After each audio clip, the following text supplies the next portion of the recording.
Welcome to the Near Memo, a weekly conversation about search, social, and commerce. What happened, why it matters, and the implications for local. All right, let's move to you, David, the Apple Business Registry, and what is that? Why is that interesting? Yeah, so this is the evolution, I guess, of the product formerly Apple's known as Maps Connect. Right. Yeah. So one of my clients is not surprisingly, relative to so many other companies out there, having some budget crunches coming up on next year, and so I was looking for ways to sort of economize some of their listing management. I hadn't been into Apple Business Register probably in 2 or 3 years for my own consulting business. And so I was just sort of poking around for the first time in quite a while and noticed a couple of interesting things. First of all, really clean interface for managing a listing. I think certainly as someone who's been dealing with the NMX experience for GBP ad nauseum for the last 3 months, 2 months, 3 months. It's just light years better than that experience. So it was really a pleasure to go in and just sort of poke around in the product.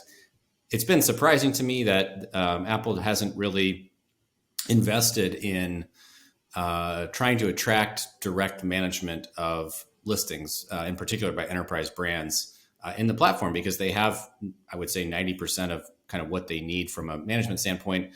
Their default recommendation is not to manage more than 20 listings in a single account. And by my just using a browser and the Apple F function, seems like there's no, like the screen loaded very quickly. I can't imagine there's significant sort of volume issues. It seems like a perfectly good platform sort of out of the box if they would just sort of open it up to brands to manage directly. So it's somewhat surprising that they haven't done that yet.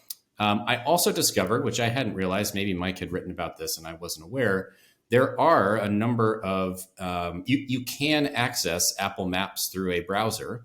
If you type in maps.apple.com, you get redirected to the sort of product feature page where they talk about all of their, whatever they call Street View and 3D view and all of those things. And they talk about the SDK for developers and blah, blah, blah, blah, blah. But if you do a site : search on Google for site : maps.apple.com, you'll see they have, there's something like 600,000 results sort of by default. There are a couple of pages around image collection, which they tell you where they're going to be with their image collecting vehicles, in the upcoming weeks and months.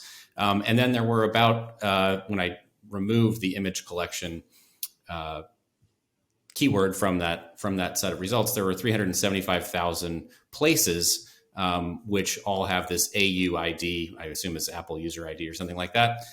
Very similar to the CID in Google Maps. So you can see these locations on the web, which is interesting. Again, if you're trying to incentivize, back to our previous discussion point, if you're trying to incentivize reviews on Apple Maps as a business, you now do have a way to link to a web URL of your business on Apple Maps, which could be something to think about if you're sort of capped out on your Google reviews or where you feel like most of your customers are going to be on Apple. So, or if you're in a category that Google reviews are not being allowed in, and when you're asking, which is even more frustrating.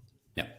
So anyway, just sort of a bizarre sort of lack of investment on Apple's part. Clearly, they are investing in many other areas of Apple Maps, and we know that Yelp has had a difficult history attracting enterprise brands. So the quality of enterprise listings on Apple is probably pretty low through that partnership.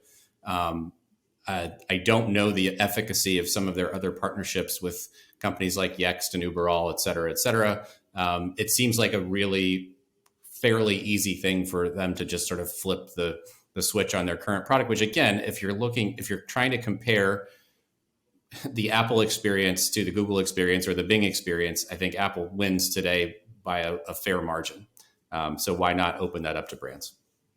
I think that Apple's got, Apple's data is pretty good. They're getting data from multiple sources, and I think sort of their business POI listings data is pretty decent. I think that might be true for sort of traditional retail type storefronts. I don't think it's true at all for many service businesses. Well, that's probably correct, right? The sort of the smallest tier of the ecosystem. I think that that's probably right. Are you suggesting, sort of by implication, that there's an SEO opportunity for Apple Maps on Google that's not being utilized? No, not necessarily an SEO opportunity, but just we know from Mike's research, like Apple Maps does drive significant consumer interest, and you'd have to think that that reviews are going to play a role in search results in Apple at some point if they're not already. So the SEO implication would be trying to drive more consumer traffic and awareness through Apple, as opposed to using your Maps profile to rank better in Google. Yeah. Well, I mean, we don't know what I don't know, Mike, if you have an answer to this, but we don't know how people use Apple Maps precisely. I mean, there's a lot of navigation going on, and that's certainly how I use it. I use it as a navigational tool. If I'm doing a category search, or I'm looking for a particular, if I'm doing a brand search or a name and mind search, I can use Apple Maps, but I don't do it as a category thing. I don't say Indian restaurants, whatever, near me, or what have you, unless I know. Really, Apple would like you to do that because they are sort of throwing in these curated guides to a lot of those. Well, right, and I think there's a lot of products on Apple Maps that are underutilized.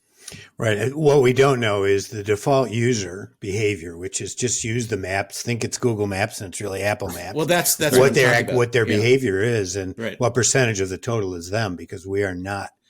You can't abstract our behavior into their behavior by any stretch, right? Right. All we have is sort of anecdotal information, but I would guess that the behaviors are more narrow on Apple Maps than they are on Google, at least.